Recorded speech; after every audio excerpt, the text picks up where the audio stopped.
2015, an elite DFS Army Commando unit formed to bring high-level DFS strategy to the masses. Today, hated by DFS sharks and lineup sellers alike, they continue their quest to turn Joe into DFS pros.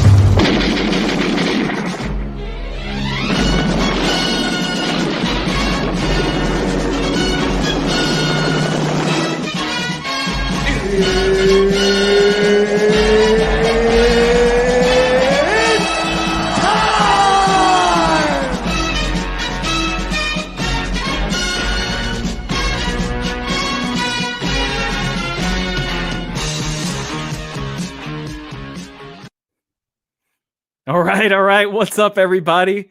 Loving that intro, Season Long says. Good stuff right there. That suite of video tools that you bought for me, so you can let me, tinker with our production value. Stepping it up. We are back. DFS Army, Bold Calls, Season Long Fantasy Football Podcast, my passion. And today we're taking a look at fantasy fallout we're continuing our look at fantasy fallout from the 2020 draft. This time, we're looking at the NFC East and the NFC North. We're going to go through each team's draft and just kind of look at fantasy fallout for that team. Who it affects, not just the rookies, but also the current players on those teams. There have been some trades. There are lots of things that happened. So let's get right into it. How you feeling, Season Long says? We're in some best ball leagues and getting some draft action going right now. How are you feeling so far about the way this offseason's going? Oh man, off season is like one of my favorite times. I love thinking about and analyzing what's to come, kind of unlocking the puzzle, filling in the pieces, and then we get the big reveal when the season comes. But this is the fun part. The work is done now. It's a little bit of a grind once the season comes. So yeah, man, this is my favorite part, trying to speculate, take all the signals, all the smoke signals, part the noise away, and talk to you about what we think is going to happen. I love it. So let's just jump right into it. We've already covered the entire AFC, and now we're moving on to the NFC. We're going to go team by team, NFC East, NFC North, for this episode. Look at each team's draft and just try to understand the fantasy fallout. So we're going to start with the Philadelphia Eagles, NFC East. Big rivals to my local New York Giants here, and they had a really interesting draft. Starting with, they were a team that was certainly desperate for wide receiver help coming out of the season. They just have no one. Alshon Jeffrey is pretty much finished. Nelson Aguilar, we can agree he was a bust. He's gone. Yeah, I mean, Las Vegas signed him. That's fine, but he was a bust anyway with the team. He just never put it together, never paid off on his draft equity. JJ Arcega-Whiteside, we have hopes for him still. Played injured last year. Some thoughts there, but there's a couple intriguing picks. Obviously, Jalen Rieger, wide receiver, picked 21st overall. Tell me about this guy. He was a bit of a surprise early in the draft. There were some other names that were a little bit more sort of talked about. So tell me about Jalen Rieger and what can we expect from him and who are the NFL comparables? Okay, so let's start by saying that I'm not as hot on Rieger as some are, and I think the consensus is with me. Usually I try not to be with the consensus. I try to find that point, but Jalen Rieger has his hive of fans. Like, he was thought of as the wide receiver, as high as wide receiver 1 in this class by some people.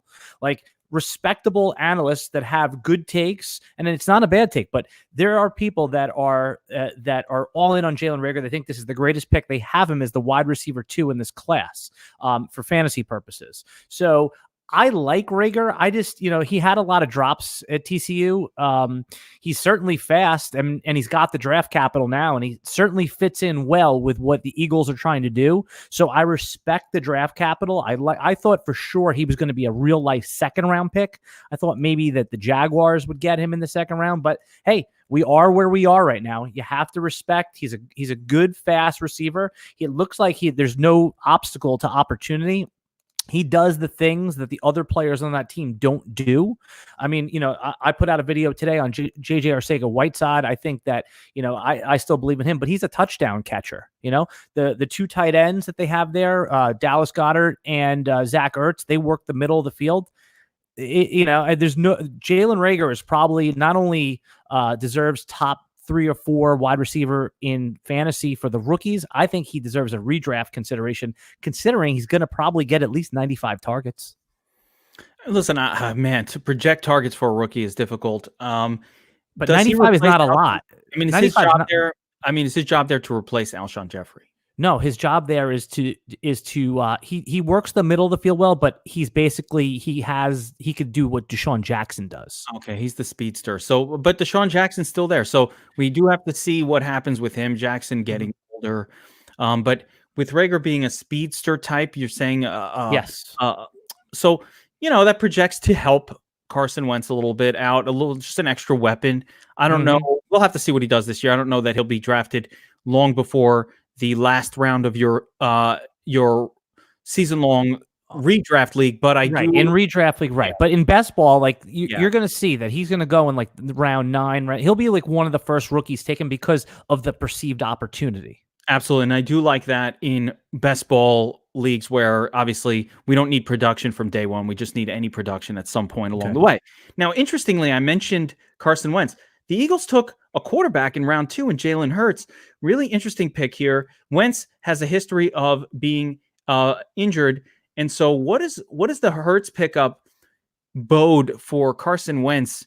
Is this just a little bit of insurance in case he gets hurt again? Or is Hurts a guy that could actually ascend on this team even without a serious injury to Wentz? It was funny to see all the Eagle fans on tilt after, they took a QB in the second round. And, listen, no one wants a backup with your second round pick. Right. But I mean, it to me, this is what I took from. First of all, I was of the opinion it was actually a good pick because Jalen Hurts, he project. I know a lot of people say, "Oh, you can't project him like Lamar Jackson. He's not the athlete." You are correct, but I think a more apt comparison for how they're going to use him is probably Taysom Hill, and you have a high-end level backup, a super athlete should Carson Wentz go down. But the comparison that I think is better for Jalen Hurts is more like David Garrard. Now, again, that's not like, oh my God, great, but David Garrard was a good prospect. I think he was a mobile QB that could throw the ball. Now, after what we saw with the mobile court, with Lamar Jackson going and blowing the league up, a lot of GMs are going to be like, hey, I want a guy that can run, an athlete that can run and throw the football. Jalen Hurts is a good football player. I think he's going to surprise a lot of people. And I think we're going to see him on the field as a running back throwing the football and certainly as the backup quarterback. So he's going to be used as an offensive weapon in our redraft leagues, Geek. I'm not sure he's a good pick, but it's going to be really interesting to see where he goes in rookie Superflex leagues. Yeah, that will be interesting. I don't expect it to be very high, but he'll, 5th round. Where do you think he'll go? No, I think he'll go in rookie Superflex leagues. Yeah, I think someone takes the plunge in the 2nd round. We shall see. All right. Yeah. The only other real offensive pick of interest here, I guess, is John Hightower, wide receiver out of Boise State. He's good, but and then also the running back Michael Warren is a good just kind of pick up after your rookie draft is over. Michael Warren, if there's a couple injuries, Boston Scott, because these are guys that just undrafted free agents that you could pick up. They're guys. Nothing of interest here. Yeah, they won't have any effect on this. If we're going to hit all these teams, let's just keep moving. Yeah, we'll move on to obviously our focus is the top picks here, and we move on to the Dallas Cowboys, America's team.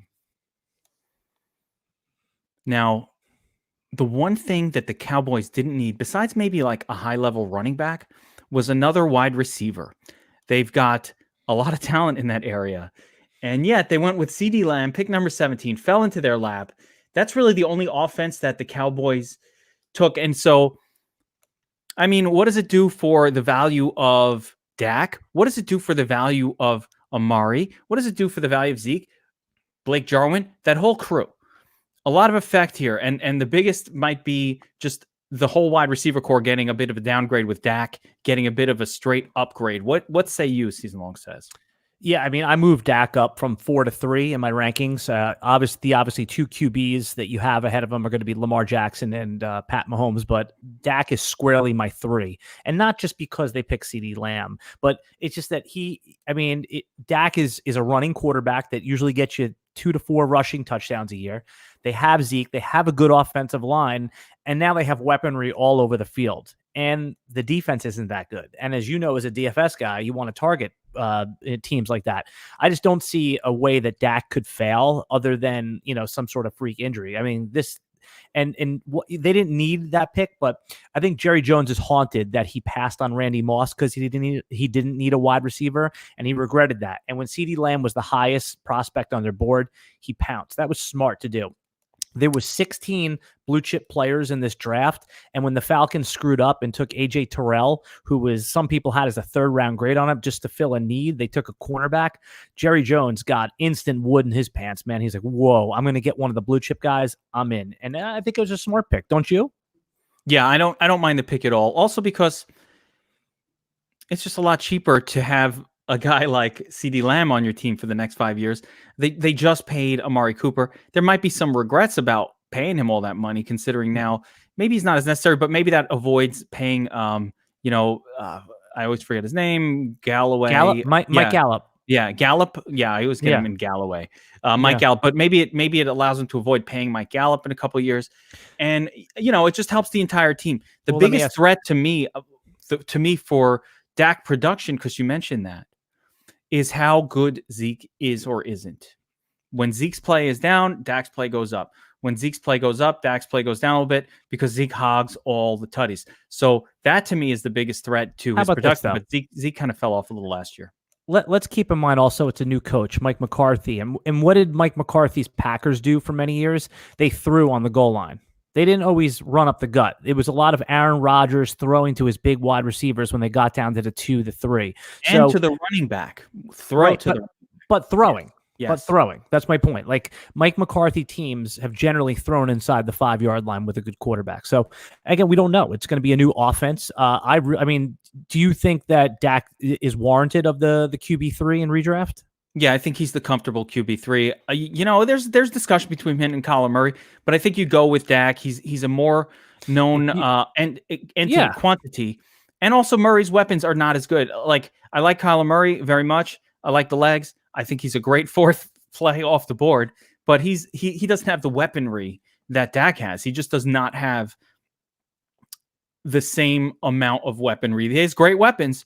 But It's just Dak is just so overloaded. Everywhere you turn, there's a fucking stud to throw to. So that's a little different than what Arizona has going on. Being that this is a rookie-focused pod, what are you doing with CeeDee in both Dynasty rookie, and what are you doing with him in redraft? Very good question. So CeeDee Lamb, unfortunately, this landing spot was pretty bad for him from a redraft perspective.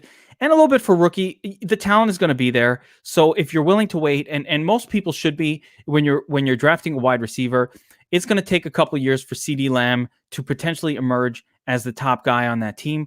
I think, 2-3 seasons down the road, he could be a super stud, and Amari Cooper could have moved on to some other place, could be cut. So his career arc will be very good, but I think you have to drop him down in your rookie draft, certainly behind most, if not all, of the sort of elite tier of running backs, and probably not the first wide receiver on my board, even though I think he's a lot of talent.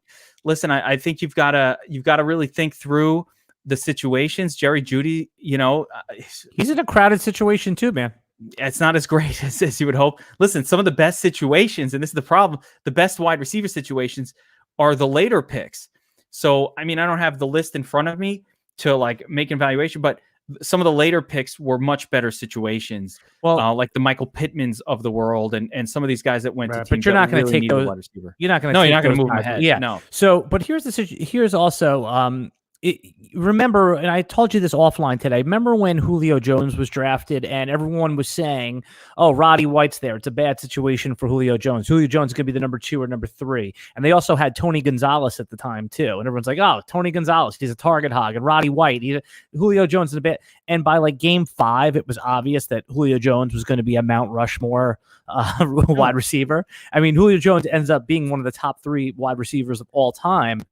And I hate to say this because you don't want to compare someone to the best guys ever, but CeeDee Lamb profiles as an elite prospect. And I think it's going to become obvious and quickly that he's going, I'm not saying he's going to blow up for redraft, but I would heavily consider him after the 4 elite running backs in dynasty drafts. And I'll throw this one thought at you.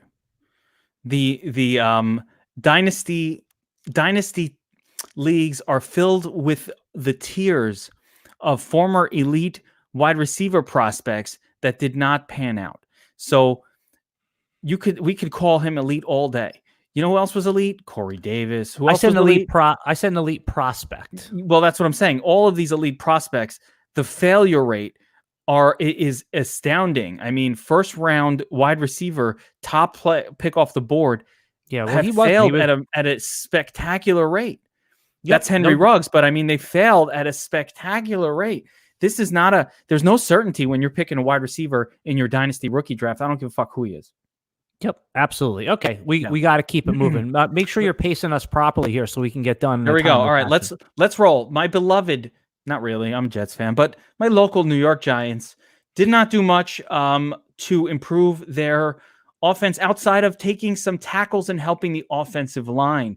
Andrew Thomas, pick number 4, a monster. And then in the third round, they end of the third round, they picked up another tackle in Matt. So tell me how this affects their team in a positive way. By the way, you're clicking and screeching all over the place. Can you just turn your mic maybe to face you a little bit more? And if you don't mind, just watch your it's probably your headphones are like a little bit there. Just go. But anyway, move on. It could just be my throat and got a little bit. No. All right, that's good. It's fine. Just make sure your mic is right here so the people at home that are fully engaged could hear you. Yeah. You know? All right. Anyway, so you asked about the Giants. The Giants took a tackle. I mean, the Giants had like the perfect boring draft. Like literally, they took their skill players over the last 2 years. They got Saquon Barkley. They found a gem in Darius Slayton. They have Daniel Jones, who you and I both loved right off the bat. We thought it was a great pick when everyone was yelling Haskins. So we're gonna take credit for that one.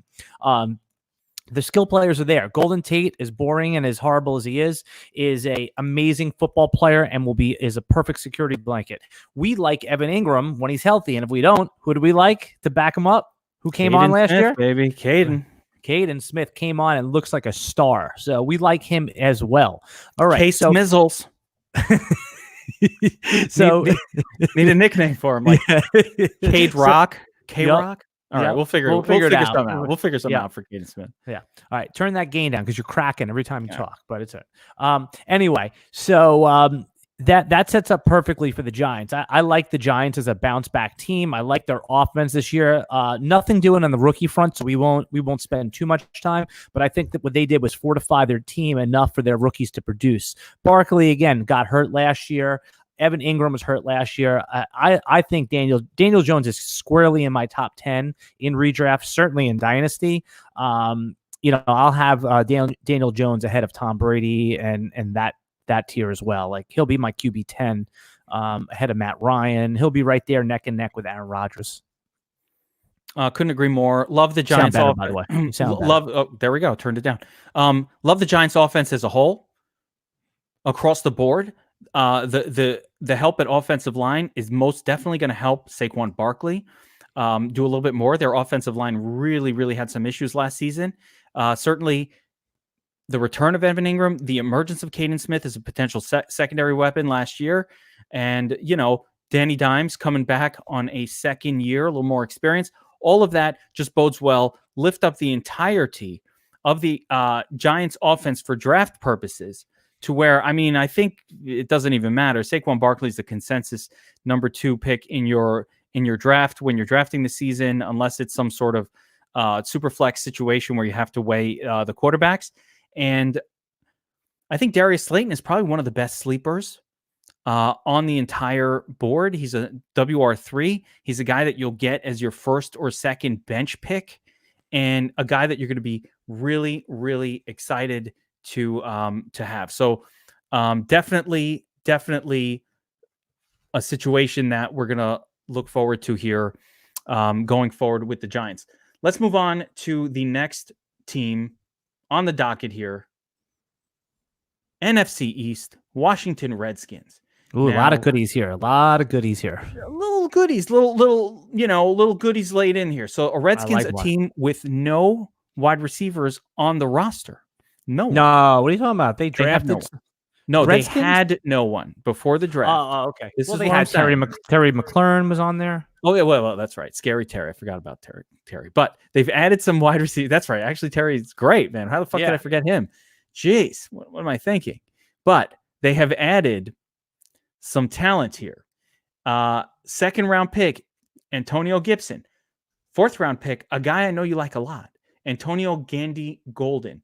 Then some offensive line help with Keith. How'd you know I like him? How'd you know? I've heard you mention the name Gandy Golden. It's like a fucking name that you can't forget. Yeah, no, I see him rated as like rookie, like 40 in a lot of these drafts. I have him squarely in my top 24. There we go. 2nd round, but you might be able to get him in that 3rd round. This is a guy that I might be picking up in these leagues that I keep winning, and I got 212. You do not have the nuts to take him at 211 in that one league. If you don't take him at 211, I'm taking him at 212. So I guarantee you will chicken out.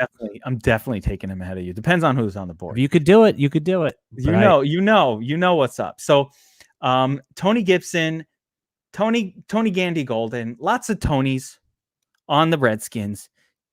Joining Terry, Tony, Triple T. This is going to be a thing. Is Triple T going to be a thing? Triple T. I mean, they loaded up. They also have Kelvin Harmon, who they drafted last year. They got him late. He fell. They have a great young wide receiver core. They still have Trey Quinn on the roster. There's a lot of guys. It's got to be sorted out. That's why Antonio Gandy Golden, he may not show well in rookie year. He's probably like already, I'm calling him a buy low for 21, but obviously, Terry McLaurin looks like a star. Kelvin Harmon started coming on late last year, and Antonio Gibson, I mean, he's the jackknife. He only had about 30 about that Sims Jr. guy. Oh yeah, Steve Sims, man. Woof. He came on heavy last year, but he projects as the slot guy. I think that he could be very productive. I mean, he won some people fantasy leagues. In best ball, he's my most heavily owned player, Steve Sims. Could you believe that? I looked the other day, in 12 best balls, I own him in 11 leagues.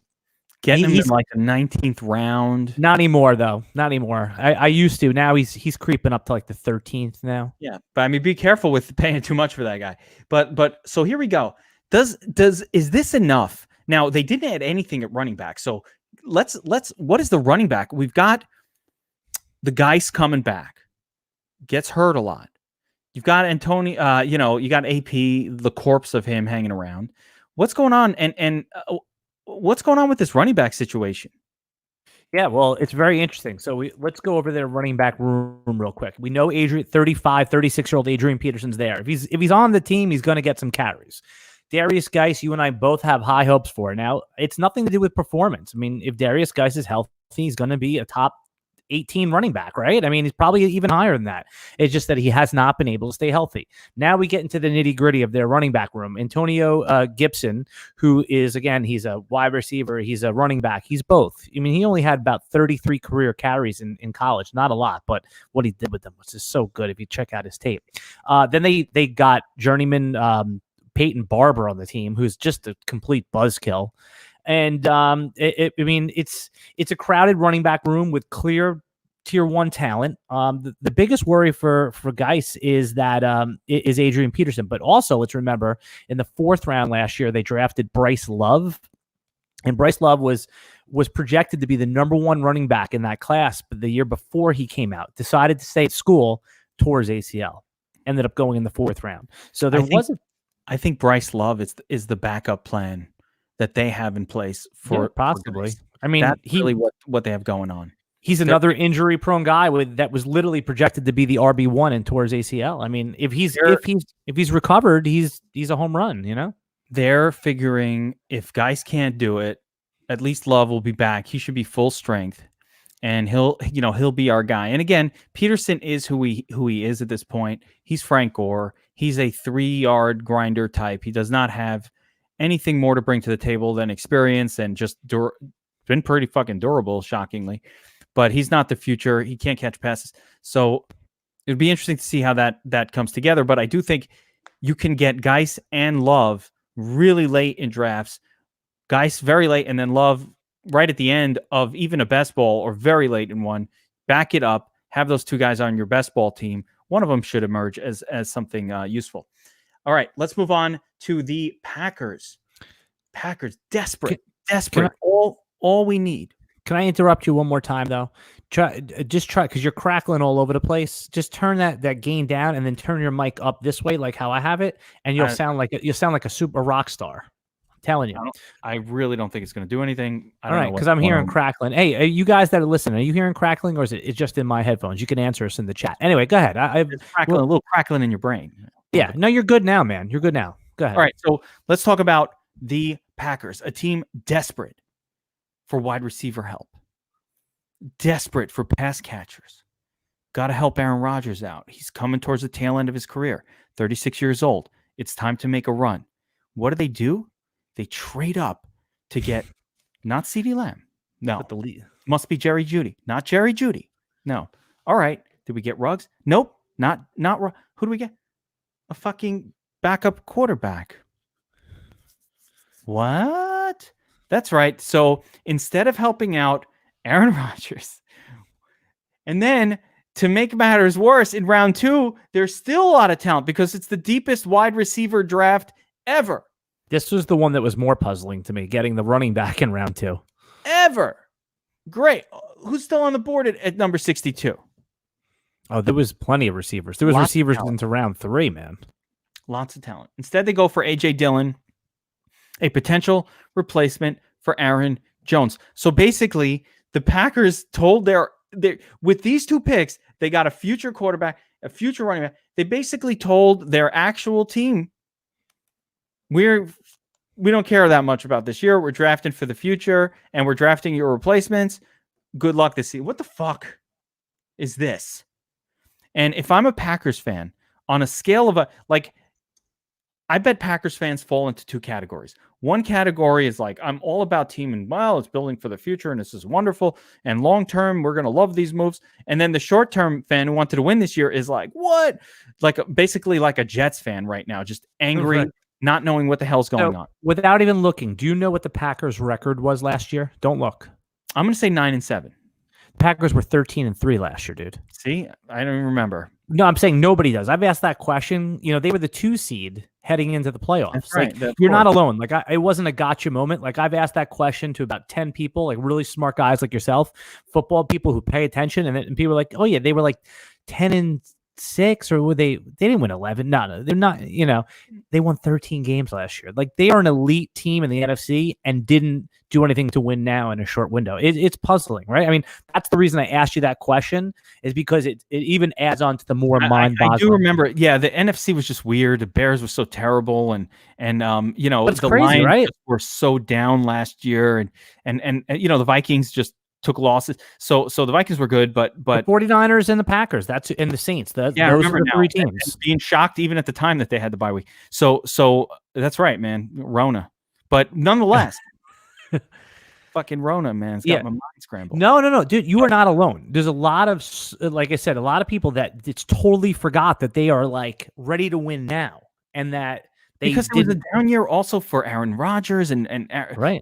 Jones had such a great year. But what? I mean, if you're a All right, Packers, so here you go. So what the Packers did though was I'm very interested in Devin Funchess this year. He's going to be on a lot of my teams now. He played tight end in college, and he was drafted as a wide receiver. So the Packers let Jimmy Graham go. So I think that they're going to use him more as the inside, like the tight end pass catcher. And they believe in it. It's a 1-year deal. People were pretty hot on Devin Funchess heading into last season. Then he got hurt in the preseason. People were drafting him in the 7th, 8th, 9th round on a Colts. Then he just got hurt and he didn't play. He's back. Devin Funchess is only 25 years old, man. He's still, and he's going to presumably replace the Jimmy Graham stuff, which Jimmy Graham totally failed them. They didn't bring in any wide receivers. They have Alan Lazard. They have Inquimius St. Brown. They have Marquez Valdez-Scantling, your favorite. Geronimo Allison. No, he's gone. He was signed by Detroit, Geronimo Allison. Okay. All right. So, if you have the running game, which obviously Matt LaFleur wants to run the hell out of the football, that's why he drafted A.J. Dillon as well, to be his Derrick Henry type of replacement. You have the good running backs there. I think Devin Funchess, man, if he can form any form of a bond or trust with Aaron Rodgers, I think we could be looking back saying, okay, this is the weird Devin Funchess year where he finished as wide receiver 14 on the year. Here's the thing.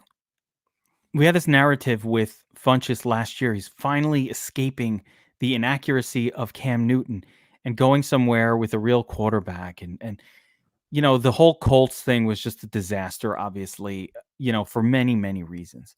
Just the lost season, injuries, and the whole deal. So it's really hard to go back to that narrative a year later, but this storyline is the same. He got hurt last year. Now he's finally with a quarterback who should be able to deliver the football with accuracy.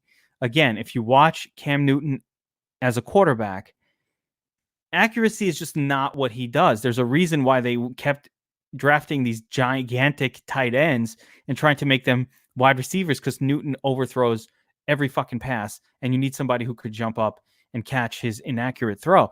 So that didn't work out for the position they wanted him to play.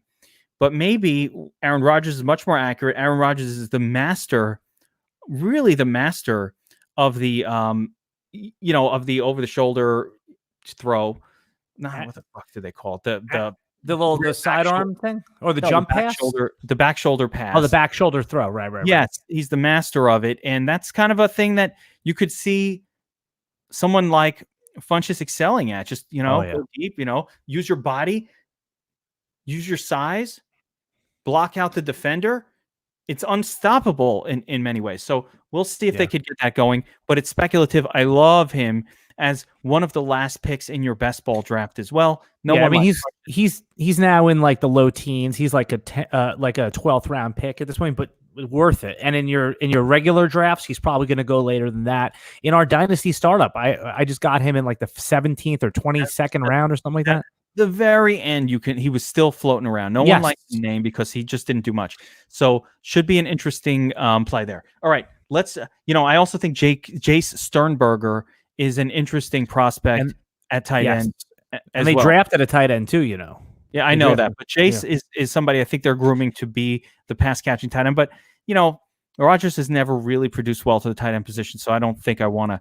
Well, that's why Funchess excites me a little bit, because he's like filling the tight end role, but he's a wide receiver. Yeah, that's why I like him. And again, we'll see how he meshes with Aaron Rodgers. There's no one else to throw to, though. All right, let's move on to the next team. Now, do we think that before we move on, AJ Dillon, do we think he negatively affects Aaron Jones this year? Yes, I do, because I think that we already had Aaron Jones as a prime regression candidate. There's no way he could have scored 19 touchdowns, and I think AJ Dillon gets 3 or 4 goal line hits this year. AJ Dillon's like a 250-pound back that can run, and I think they'll give him a shot on the goal line. I mean, they obviously drafted him this year to be, so when he, they can get. By the time those other 2 running backs are on they're in free agency, at least they have someone that already has a year experience. I mean, again, I'm not saying that AJ Dillon's going to be a major part of the offense, but I could see a situation where he has 5 touchdowns. And how many rushing touchdowns are they going to get? Mark this moment in the podcast, please, because I'm about to drop some fucking knowledge on you. Okay, this is going to be controversial. This is going to be something that is panned. This will probably get me hate mail. But I'm going to tell you right now, don't draft Aaron Jones this year. Let somebody else draft. I will not have him on any fucking team that I own. All right? Nothing. He will, because he's going way too high. The regression, the guy was only on the field 50%. He scored 19 touchdowns. He was only on the field 55% of the snaps last year. They still give it to Jamal Williams. Now they got another goal line type of back to steal some of those touchdowns back. Fucking Aaron Jones is going ahead of Kenyan Drake, who's going to have a full workload to himself. There's 3 or 4 other running backs that are going to have a full workload this year compared to Aaron Jones, who's going to be, again, a 50%, maybe no goal line touches. That is a risky play. That is ridiculous. He's not going to score 19 touchdowns again. Where would you take Aaron Jones? Where would you draft him? Where is safe to draft Aaron Jones? Where is it safe? You got a fucking draft board in front of me? I'm talking about like where ahead of David Johnson. Yeah, okay. So you think like in the 4th, 5th round is where you would comfortably take him? I'd probably have to think about him or like I'd probably take him Gurley or him, Right, okay, well, Gurley's moving on up now too. So Gurley's like in the 2nd round now. So no, it's fair. Miles Sanders is off the board. Kenyan Drake is off the board. Yeah. Well, one second, hold there. As you predicted early on in draft season, Kenyan Drake is now a 1st-round pick. His ADP is 12 now. Guess what? If you were fucking watching the bowl calls, you were getting him 2nd, 3rd round of your best ball drafts because no one liked it yet. So, yeah, Kenyan Drake moving up. I took Kenyan Drake over Aaron Jones. Smart. Every draft that I've had that opportunity to do so. I would take Miles Sanders ahead of Aaron Jones. This is a fool's gold play. because the reason I say I won't have any shares, it's not like there's no point where he'll drop to and I'll take him. That just won't happen. So there's people taking Aaron Jones middle of the second round. Don't be that person because you're going to get fucked. I think somewhere in the third, and you need a running back, it's okay. Like somewhere like in the middle of the third is fine. Fine. He's got Eckler ahead of him. Oh, yeah. I might take Melvin Gordon ahead of him. That's very reasonable. I think that's the decision point there. Decision point. Melvin Gordon. Yeah. All right. All right. Move on. Both balls right there. Yeah. Now, that's why I said mark that timestamp. I got it. I got it marked. All right. Let's move on to the. After you yelled at me for taking Miles Sanders in an early dynasty, I did over Aaron Jones. For me, I wanted him for me. Oh, fair enough. Well played. I'm allowed to be upset because I wanted him to drop. All right. Well played. Vikings. Love the Vikings. I don't know why I like the Vikings. I don't have any connection. I like Ziggy Wolf. I like him personally. I think he's a good guy. It's weird. Like, who the fuck else talks about the owner? You like the owner, so you like the team. I like Ziggy Wolf. I think he's a good guy. Good man. So, Vikings, they lose Stephon Diggs. Here comes the draft. We got Justin Jefferson. You're going to tell us about him momentarily. Offensive piece. There's no other offensive pieces in this draft. So we're going to stick with Justin Jefferson, the replacement Stephon Diggs. Room to start day one and produce. Could be the best situation of any wide receiver that went in the first round of the draft. Tell me where I'm wrong. Yeah, I mean, I'm just scrolling through some of our chat for the people watching live here, and it appears that we got some Justin Jefferson love, and for good reason. I mean, Justin Jefferson played at LSU, played with Joe Burrow, and thrived with production. He had off-the-wall production. He's as pro-ready as they come. It's actually a great fit in Minnesota. Some projected him to go to the Eagles. It would not have probably been as good as a fit in hindsight. Rieger's probably a better fit there, but Justin Jefferson comes in ready to play with a role defined for him. Adam Thielen's still there, yes, but Justin Jefferson, like I said, he's young. He's produced already in a pro-style offense. I think he's going to be a rock-solid pro. Now, in fantasy rookie drafts, he's going like pick 12, pick 11, pick 14. And again, I don't ever think he has the upside, Geek, to be like the wide receiver one or the top five. But I think when you draft Justin Jefferson in like a dynasty league, for example, he's probably going to finish as like wide receiver 15, like 7 or 8 times. Like perfectly good, middle of the road. Who is our comparison? I always like, it helps me visualize a player when you say, who is he like? What's his size? What's his speed? What's his skill set? What NFL player does he compare to? So when you talk about Justin Jefferson, I'm just trying to think okay, he is 6'1", 200 pounds. So, I mean, that has kind of been what modern day NFL receivers that can work the middle of the field basically measure up. That is like well within, I would say, if I'm going back to like an old school comparison, think about the Packers wide receiver. Do you remember Greg Jennings? Yeah. I would say that's a good comp for Justin Jefferson. Greg Jennings, he had some wide receiver one finishes, but he was a guy you always took in like the end of round 3 in your fantasy drafts, and you were so happy to plug him in. Or if you went RB, you were like, okay, fine, I'll have him as my wide receiver one. A guy that we can project for 90 receptions, 11 or 1,200 yards, and probably 9 touchdowns in his peak of his season. But I think he's going to have a long career of doing that. Roddy White is a little, and it's a great comparison, but Roddy White's a little different because Roddy White was a receptions monster. Like Roddy White was one of those guys that was getting over 100 catches when 100 catches wasn't fashionable. So I like the comp from a skill set perspective, but I think more of the Greg Jennings where a little bit higher touchdowns and high receptions, just never that 100 reception guy. And again, I think that Roddy White, Greg Jennings, that's the type of player we're talking about. A route runner guy that's tough, knows how to get open, is going to be a long-lasting pro. This is the best of any wide receiver, I think, in terms of situation for season 1 with their team. Absolutely. That includes Ruggs, who plays kind of a strange role for his team. We just don't understand Las Vegas. Like we just don't trust them, whereas we trust the Vikings to be at least stable and sane. We know they have a good offense. Listen, they're a run-first offense. There's no doubt about that. But Thielen is who he is. He needs somebody next to him. And the replacement of Diggs, it's just a great, great situation for Jefferson. It helps the whole team, I believe, across the board. I don't know that it's a net positive for Kirk Cousins here. I just think it's a wash. But overall, I think it helps the Packers as a team. I think it stabilizes Kirk Cousins. Like, because after we would have hated Kirk Cousins losing Diggs if he didn't. Right.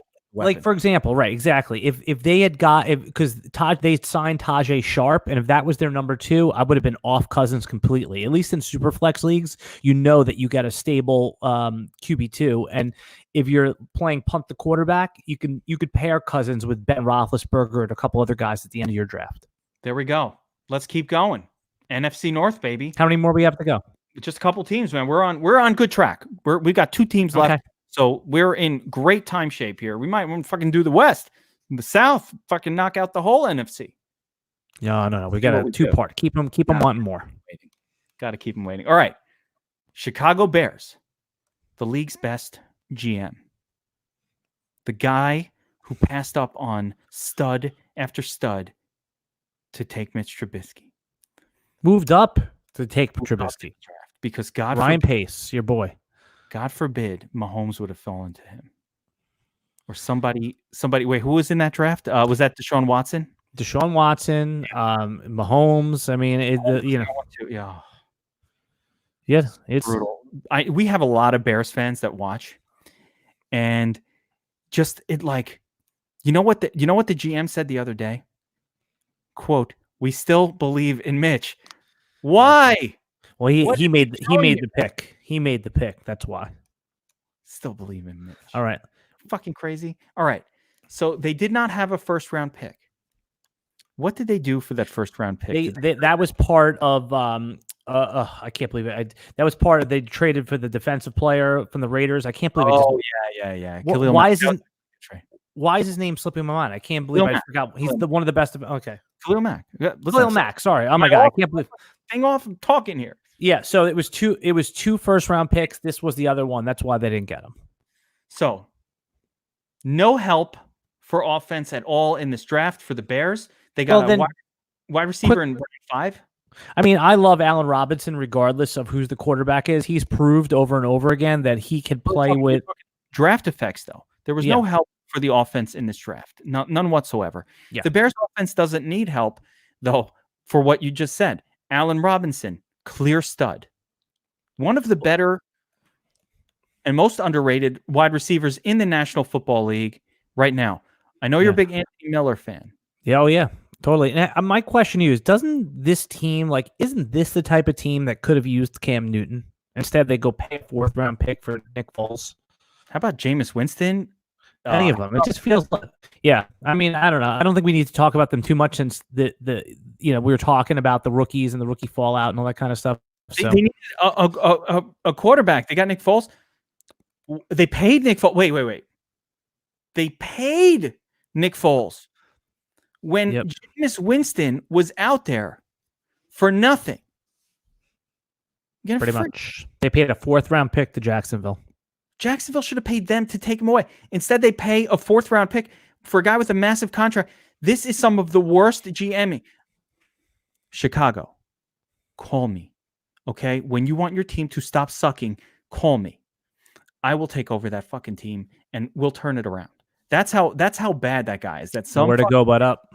Sitting in his house talking about football in his basement is a better GM for the team than what the fuck is his name? Tom Smith? Ryan Pace. Ryan Pace. Fucking Ryan Pace, man. I wipe that name off my brain all the time. Because now I will say though, I do like the Khalil Mack trade, but beyond that, and there's talent on the team. It's just, dude, how many mistakes can you make?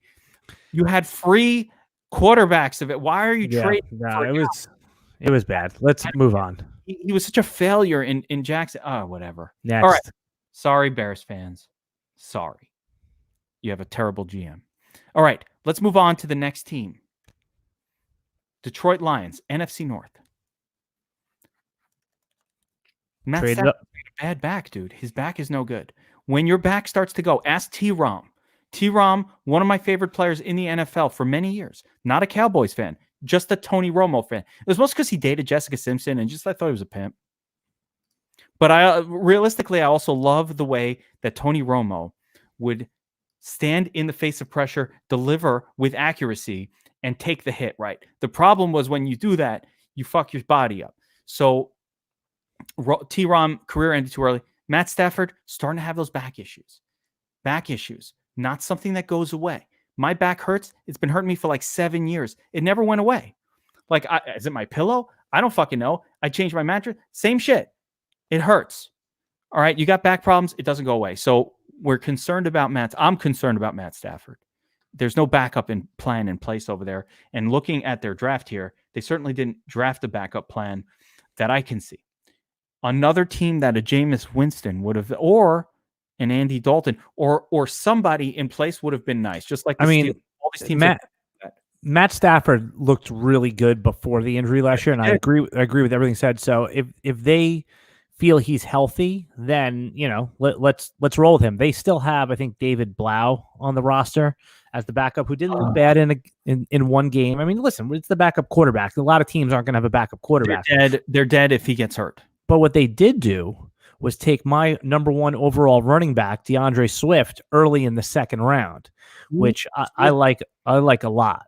I mean, I told you, and everyone's a little bit nervous about the landing spot with Kerryon Johnson there, but Kerryon Johnson said himself in the pre-draft process that he was better suited for a 12 to 14 touch role. And that is kind of where DeAndre Swift profiles as more of a, 15 to 18 touch role. I think this is a really good pairing where both are going to be very productive. I like both running backs. Does this hurt the short-term stock of DeAndre Swift a little bit? Sure. In Dynasty, I'm still wheels up for him. I really like the talent and the skill set, and I think that both of these guys are going to play good football. And if Kerryon stays healthy, he's become a value in these drafts. There's no room for two. There's no room for two studs on one team. Yeah, so but they're both going at prices that are... Let's get that off the table right now. There's no room for two. Now, who's going to be the goal line back? Who gets the ball at the one for the free touchdown? I mean, they still have Bo Scarborough, who's an effective hammer on the 1 yard line. So who knows? It could be he could get a few touchdowns himself and be in that LeGarrette Blount role. It is disgusting at running back. Some teams simply cannot produce via the running back position due to scheme or coaching issues. And I believe the Detroit Lions, I told you last year. Now, I'm not going to pat myself on the back because Kerryon Johnson got hurt. But I told you very specifically in the bold calls, much like you heard my rant earlier about Aaron Jones. I said, don't draft Kerryon Johnson. Let someone else take him. Now, I didn't do that because I knew he was going to get hurt. I wish I was. I'll be fucking Nostradamus. You pay me a lot more money. I'll give you stock market predictions. But no. The reason I said it was because that team does not produce fantasy points to the running back position. And every time they hype a running back, you get fucked. So I'm not going to get fucked. Let somebody else get fucked. I do the fucking. I don't like to get fucked. So, therefore, let somebody else draft DeAndre Swift. Same problem. I love the guy. I love his talent. Probably best talented running back in the draft going in. Doesn't matter. Number one, he wasn't taken first. So, NFL evaluators did not see him as the best player at the position. And secondly, he's in a very, very tough situation. Now, if Kerryon Johnson becomes an afterthought, Amir Abdullah style. No. He's too good for that. I mean, you saw when he played, he looked like a star, Kerryon Johnson. But yet they still brought in Fat Joe the Scarborough at the goal line, or Zach Zenner, or some other fat shit to smash the touchdown. And the coach says, that's what I do. I don't care. I'm going to bring in a fat ass on the 1 yard line to smash it in the goal. And that's how I play. Absolutely. And I don't give a fuck what you say, Fantasy Football Geek. I don't care. That's what he said to me. And, I find it insulting, personally. Now, all of that said, gotta loves me some Kenny Golladay, Kenny G. That's my dude. And, Marvin Jones is still there. So he's fine. You can get him so late. Everybody forgets about Marvin Jones Jr. No one even knows. He's still on the team. Yes. They forget about Marvin Jones, who's still, who could play football. He's, he's one of those guys that gets you 4 touchdowns in one game sometime. I mean, he's got some serious upside. And then, of course, Kenny Golladay has turned into a real number 1 wide receiver in the NFL. So let's not spend too much time as we're going to be rookie focused. But the short takeaway is I think there's a lot of fantasy gold on here, despite the problems that we've just outlined. Yeah, I would just avoid the running back situation because it's just not going to be good, even for Swift long-term in Dynasty. I think there are big touchdown equity question marks around the way that the Lions use the running Would you back. rather have Swift or Cam Akers in Dynasty? I think it's Akers, dude. Yeah. I mean, I'm going Swift, but I'm not going to argue with you there. Go ahead. Akers is going to be in a much better situation. What are you going to do? Let's keep it moving. This is the last team. Don't worry about it. We got 10 minutes. Oh, okay. Run the last team. We're good. That's it? We can yammer on. No. Okay. No, I got a couple more. That's right. Yeah. Just keep it moving. That was it. That was it for the NFC North. That does it. As far as now, we're up to the Saints. So that's it. That does it for the NFC North. We did the Lions. We did the Bears. We did the Vikings. We did the Packers. Got the whole NFC North out of the way. We got the NFC East out of the way. That's cool. All right. So that's a podcast. Let's wrap here, and then we'll come back tomorrow, the next day, and we'll do the rest of the NFC. We will cover the rest of the NFC. Here's the deal, everyone. What did we learn today? Don't draft Aaron Jones. Don't draft Jonathan Swift. Do draft. Who is the wide receiver from the Vikings? You want Justin Jefferson. We like Justin Jefferson. Redraft this year. Lots of best ball goodness. You and I disagree on DeAndre Swift. We disagree. And, of course, the entire Giants offense, give them a boost. It will be a good year for Giants offense. Boosted even more by the fact that team's defense is terrible. So they'll always be in higher scoring games. That's what we want. We've learned that Dak is the QB3 overall.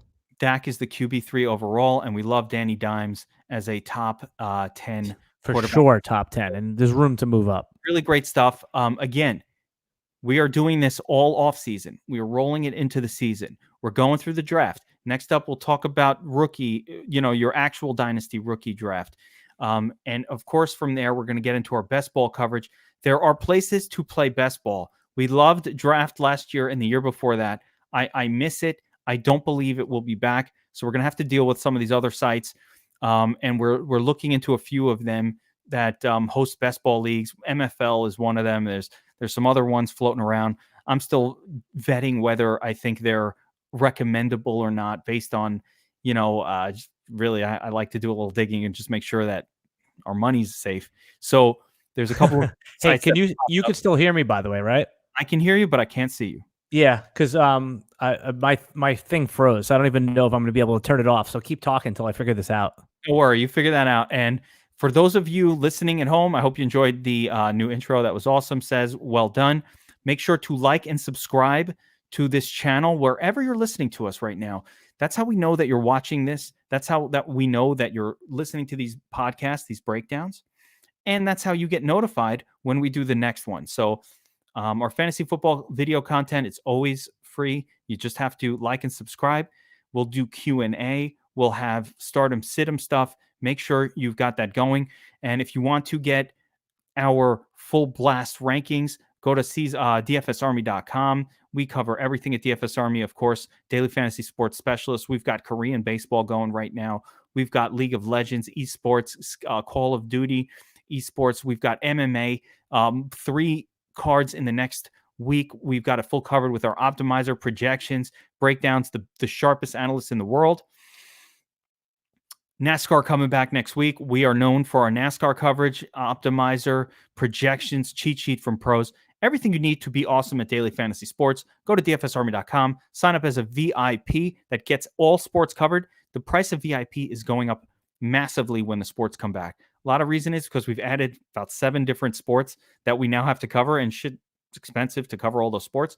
So we're now jacking up the price of VIP for new people, but only once other sports come back. For now, you can use promo code Geek and you can get DFSARMY.com VIP membership for $39.99 a month. You lock in for as long as you stick around. You've got every single sport, including your season long and your daily sport, all in one, plus the greatest fantasy community you're ever going to see. So make sure to sign up as a VIP, DFSARMY.com. And of course, you could see Season Long Says in there in our Slack chat. And since I'm continuing to go with this, as Says is in here, I'll also talk about sportsbetarmy.com. If you're a sports gambler, go to sportsbetarmy.com. There he is. Yeah, I'm on a different computer because everything got all screwed up. So. Left the studio. There it is. That's like the real. The age of the Rona broadcasting, man. That's how it goes. So go to sportsbetarmy.com as well. Use promo code SEZ, S-E-Z. Get 20% off of that. That's a betting service, betting models, and advice from some of the sharpest betting pros in the industry. Sportsbetarmy.com. There we go. We will see you next time for Season Long Says and myself. You can check out our Twitter at Alan Seslowski and myself at @FootballGeek. And of course, like and subscribe to all this channel where you're listening to this so you can get us again. Take care, everyone. We'll see you. In 2015, an elite DFS Army Commando unit formed to bring high-level DFS strategy to the masses. Today, hated by DFS sharks and lineup sellers alike, they continue their quest to turn dope into DFS pros.